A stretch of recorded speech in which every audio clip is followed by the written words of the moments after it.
It's Splat time! Yes, welcome to Splatalot. We've invited 10 brave young warriors to enter the messiest kingdom in the land, to go head-to-head with those despicable defenders as they compete to capture the much-prized Splatalot crown. Kids at home, if I can give you any advice, it's just give up. Will the defenders succeed in protecting their precious crown and castle, or will the attackers overthrow them and in the end reign victorious? Who will tumble, who will tilt, who will teeter, and above all, who will go splat?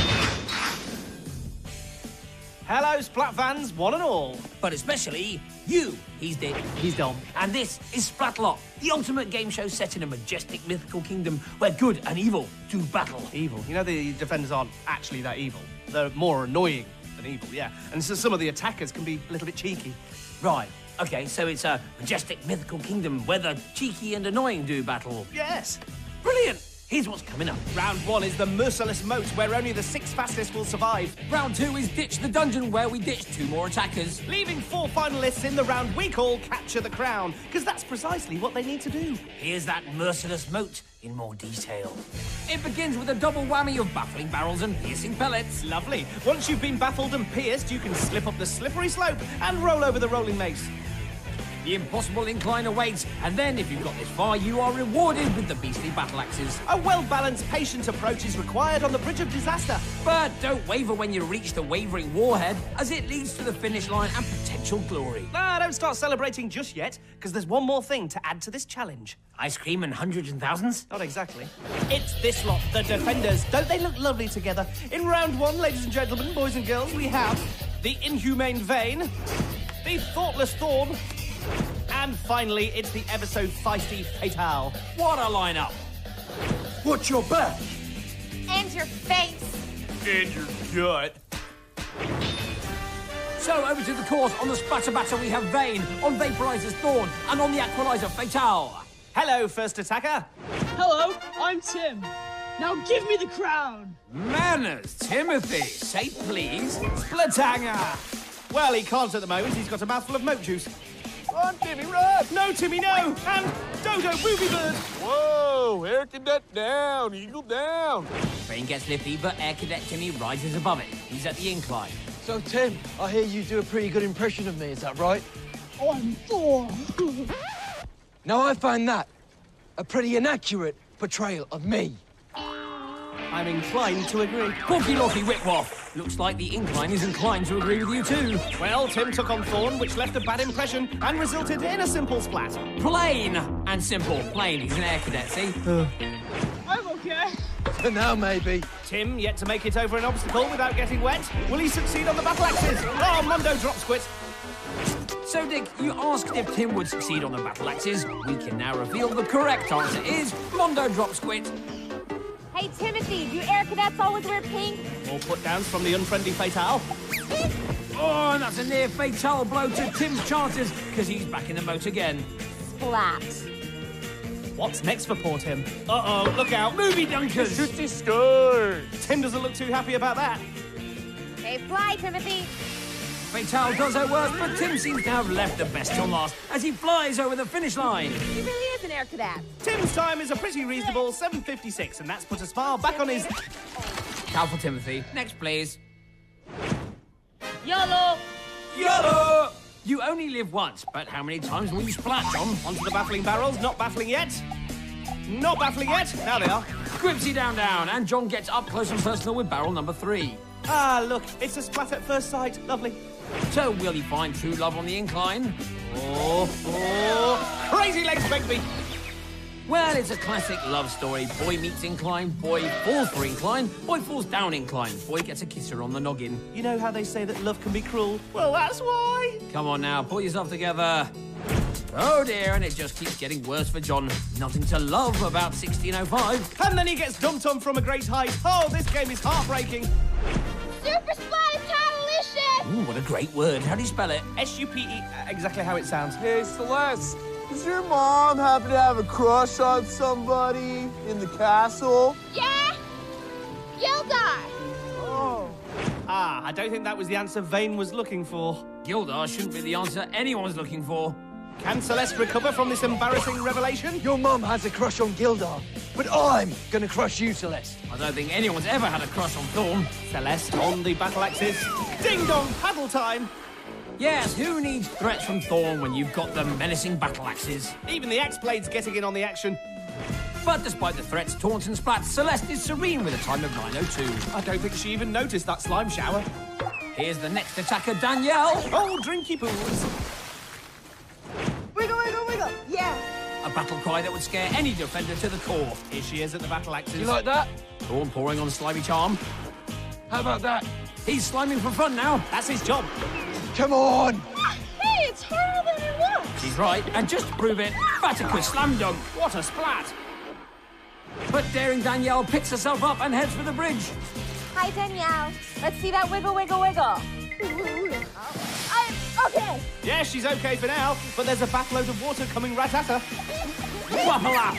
And Danielle wiggles off the bridge. She crosses the finish line in 16:09.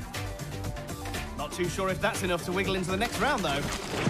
I'm a hungry hippo. No, Judy, you're a stripy zebra. Here we go. Waka! So if Judy's not a hippo, then who is? The splatty barrel, that's who. Oh, thank you very much. Onto the roly maze. But even if she had flappy wings, she'd still be heading for the wetty water. Onto the impossibly washibly incline. Where even a chimpy tail can't save her. Please stop now.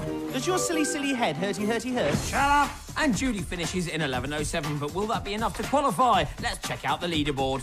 Tim's demand for the crown might have lacked manners, but you can't argue with that time of 7:56. Meanwhile, Danielle might have to wiggle home, as 16:09 is the slowest time so far and puts her in the danger zone.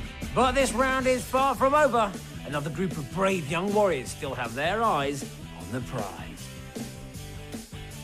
Yes, in the wonderful words of the first half attacker, Celeste, it's going to get super splatter-tatalicious. So, we're halfway through round one, and this is an extremely exciting part of the show because no one can tell who's going to go through. I can. Plus, I can tell you who's going to win the crown. How are you going to do that? Well, I've got predictive text. Ah, really? That's brilliant. I thought predictive text was just something that corrected spelling mistakes. Oh, no. If you text me the names of all the attackers, then this little beauty will predict the winner. Ah, great. So, who have we had so far, then? Oh, look, why don't you check out the names on the leaderboard, you see? Oh, look. My phone predicts that we're going to see that any time now. Yes, Tim's in the lead, followed by Celeste, Judy, John, and Danielle, who's bringing up the rear. Did you get all the names down? Yes, but what about the rest? Well, you'll just have to type them in as we go. Back to the course. The defenders are in position, and we're ready for the second half. Wait, what's this? It's a best friend battle. Well, they were best friends. Sarah, you're going down. In your dreams, Heather. Okay, let's start with Heather on the mace. Splagger-waggles. Now, how about Sarah? Splagger-waggles. Well, just like true best friends, nothing can separate them so far. Heather's down the incline. SWAT nuts. Time for Sarah to have a go. She's also down the incline. It's another SWAT nuts. This is uncanny. Their rounds are identical. You know what, mate? I think this is exactly what it would be like if we did the course together. Yes. Except I'd win. So in the battle of the best friends, Heather eventually left Sarah behind, but I doubt either of those times will be good enough to qualify for round two. Here's attacker number 8, Brandon, who's already looking good on the rolling mace. I will raid this castle. Sounds like Brandon means business. Let's see what he's like on the bridge. Come on, Brandon. I hear you're a tornado. Run! How do you like a rainstorm? Apparently, Tornado is Brandon's nickname. Well, it's apt because this tornado is finding the Moat Challenger breeze.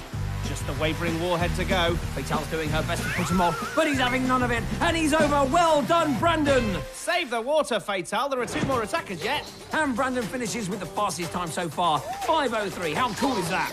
Oh, dear. And that's a lesson for attackers everywhere. Even when you finish, this course will give you a right good splatting. Remember that in round 2, Brandon.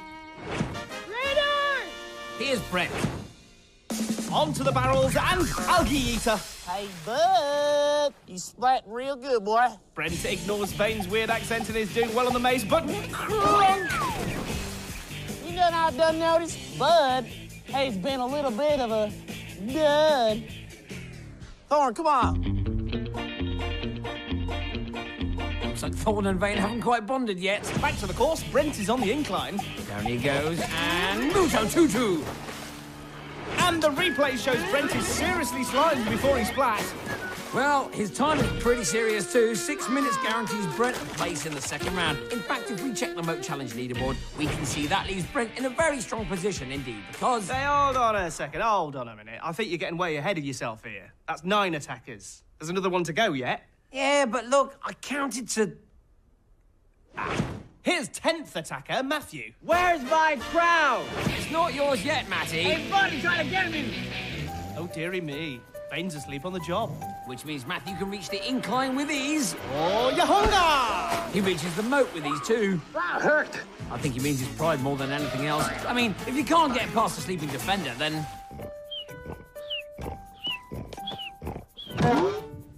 Oh, what just happened? That wake you up, Matthew? Oh, yeah. Maybe that's what you need. I don't know about that, but it's certainly what Vane could do with. Look at him! Hey, Vane! It's dinner time! What? Who's dinner? Funny or sad, you decide. Back to Matt on the bridge. Tawang Mangu!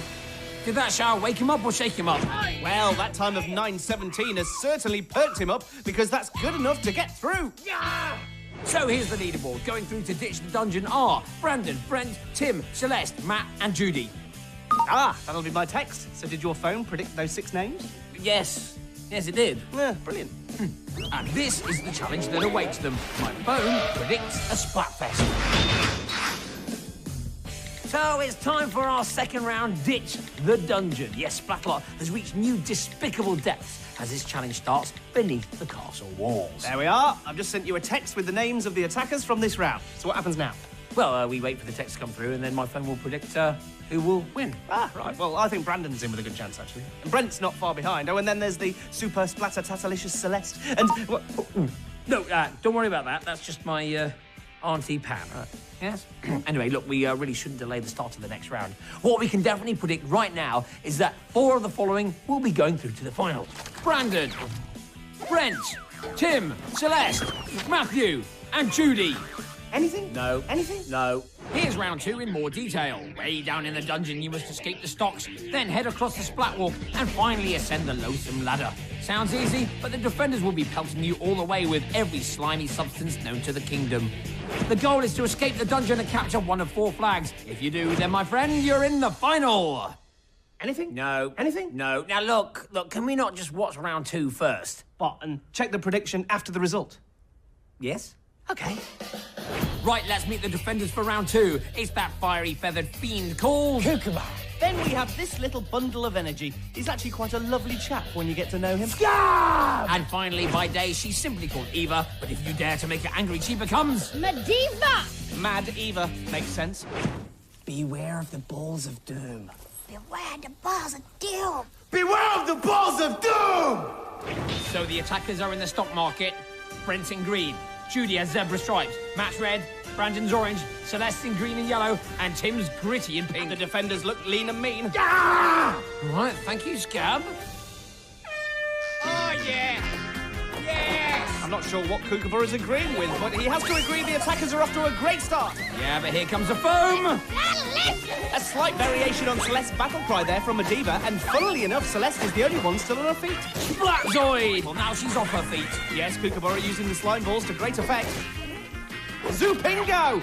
Surely Tim can't take much more of this. And down the ladder he goes. Coot's showing off. But I suppose if you've got it, splat it. So they're pretty much all back where they started, back on the splat walk. Lovely.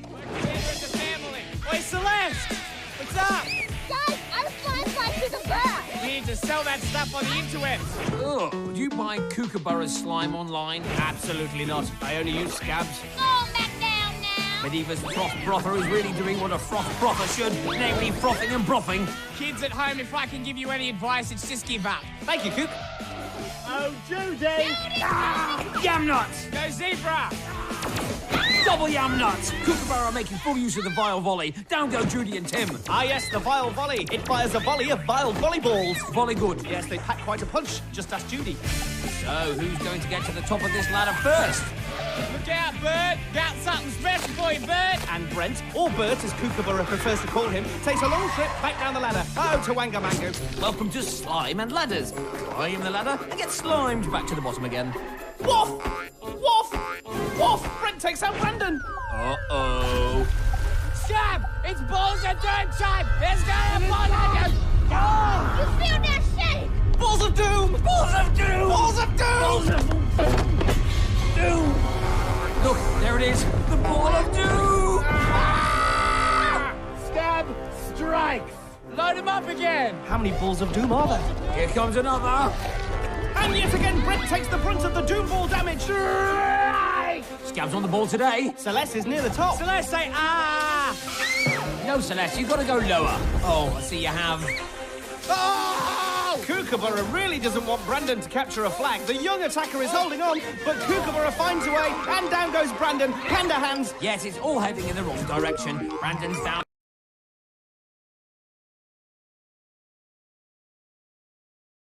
No.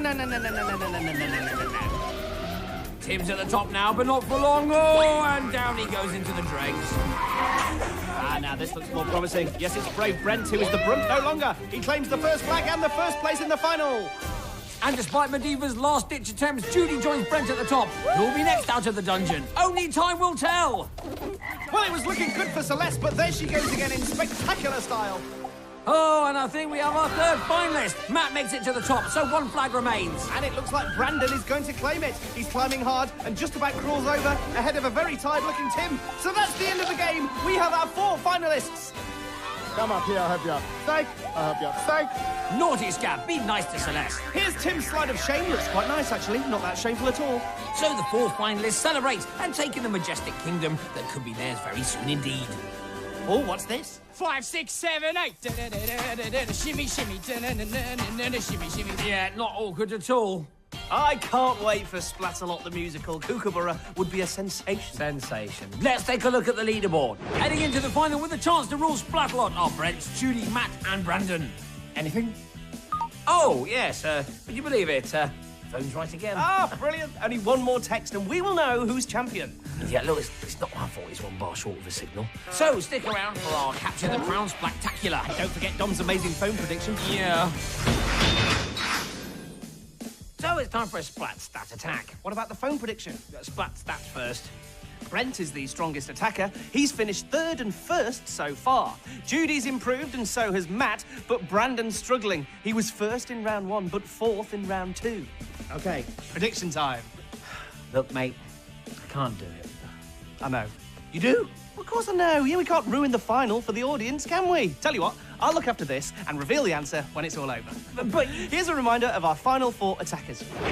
Competing for the much-treasured Splatalot crown are Brent, Judy, Matt and Brandon. Now, Dom already knows who's going to win, but it'll be exciting to watch because of this lot. Scab, Mediva, Vane, Thorn, Fatale and Kookaburra. Then to add even more drama, there's the course itself.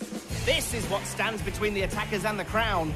They start with a trip across the dire mire, then it's over the barrier of all barriers. The tough-to-tackle, terrifying tees then lead to the aptly named Scary Go-Round. Once on board, they must avoid the annihilating arm before landing on the gruesome twosome. Then they have to tiptoe past the clobbering cannons, leap onto the royal ramps, then climb the rock wall to victory, where the all-important crown awaits the victorious attacker. The defenders look ready to defend. That's what they do best. He's on this for life. Fantastic. And here come the attackers. Brent's in green, Brandon's in orange, Judy's in zebra stripes and Matt's in red.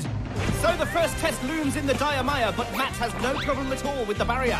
And he'll be the first to make it through the gate. Kookaburra there is the welcoming committee. But Matt shrugs it off, and look at him go. He breezes over the terrifying tees with ease. Can Brandon do the same? Well, it's less elegant, but he's over.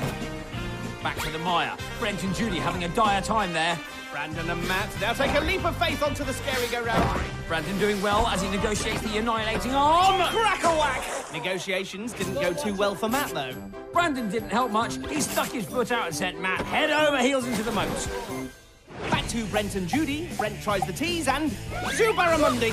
Where's Judy? There's Judy. Double Zubaramundi. Yes, the terrifying tease another 2 Titanic splats out of our attackers. And they both take a trip into the Gamungi. Brandon now leaps majestically, and he's over the annihilating arm. Can Matt do the same? Yoo-hoo. Pretty scary battle cry there from Fatale. And more majestic leaping from Brandon. Is this a sign? Is he destined for magisterial duties? Not quite so majestic from Matt, but he does get a right royal rinsing in the moat. Hey, how about a little plaque removal? Ooh, dental humour always puts my teeth on edge. Brent's now at the annihilating arm. Can he get over it? No, he can't. Spottensberg. Brandon hasn't put a foot wrong in this round. Rumcorn. That's how I do. Well, we practically put the crown on Brandon's head, but then Medivh clobbered him into the sauce, which means the race is wide open again. Jumping Judy's. She's made it to the scary go-round. Someone wake Judy up! This really is no time for a nap, Judy. You've got a kingdom to conquer. This area could probably be a little more slippery. Only if you want people to slip, Vane. I think that's the intention. Ringolo! Yes, it would seem Brandon is finding the last section of this course particularly grueling. Bye-bye, Brandon. Meanwhile, it looks like Judy's still asleep on the job. Oh, but she's now ready to make her move. She stands and readies herself for the leap onto the gruesome twosome and Cammy plot. Well, jumping Judy I like, but holding on and not splatting Judy needs some work. Now it's time for Brent to make his move. He leaps and he lands. Great effort. Brandon at the royal ramps. And Scab with the royal flush, but Brandon holds on. Vane sees the danger. Brandon leaps, but can't hold on to the rock wall. Matt and Brent are now past the clobbering cannons, but what about the royal ramps? First Matt, plopper armour. What about Brent? Double plopper armour. Here comes Judy. Manky bonk. There goes Judy. Manky bonk, manky bonk, manky bonk. Thank you very much. Now, what's Brandon up to? He's down the royal ramps and has made it across. He's been here before, remember? But this time he's looking good despite the goo grenades. Matt's not far behind, but Brandon's at the rock wall again. And this time, he holds on. Matt's closing the gap. He's on the ramp. Correction, he's off the ramp. Brandon climbs. Whoa! Brent's flat. Strongo bongo. Brandon's at the top. He's seconds away from victory. And there's the crown. He takes it and we have a new ruler. King Brandon of Splatalot. Awesome.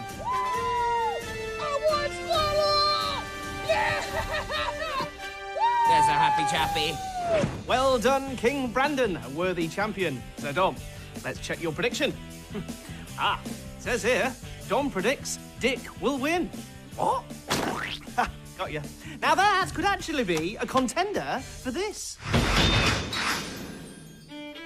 Actually, the real splat of the day went to Tim in round one. The incline did its worst, taking Tim's tottering tootsies right from under him, and then gravity stepped in to take him down. Ta-ta, Tim, you were terrific. You, on the other hand, were terrible, making me think you can predict a winner. No one can predict the future, just not possible. I will raid this castle. Or maybe it is. So Brandon's prediction came true. He finished fastest in the moat challenge. But then his form dipped in round two, where he only just qualified. However, he saved the best till last and conquered every obstacle in his way to become a worthy champion and the new ruler of Splatalot. And now it's time for King Brandon's first official duty. My first act as King of Splatalot is to throw one of you into the moat. I wish I could do it to all of you, but today it will be you, Vane. Rookie. Absolute rookie. Oh, poor Vane. But I suppose that's what you get if you mess with a superior intellect. So that's it for this week. All that remains is for me to... Get splatted. Predictable. What? Oh, here's the Splatterbolt ceremony. Okay, press the button now. Stormy! Lovely. Lots more mess and mayhem for you next time. So until then, Keep splatting.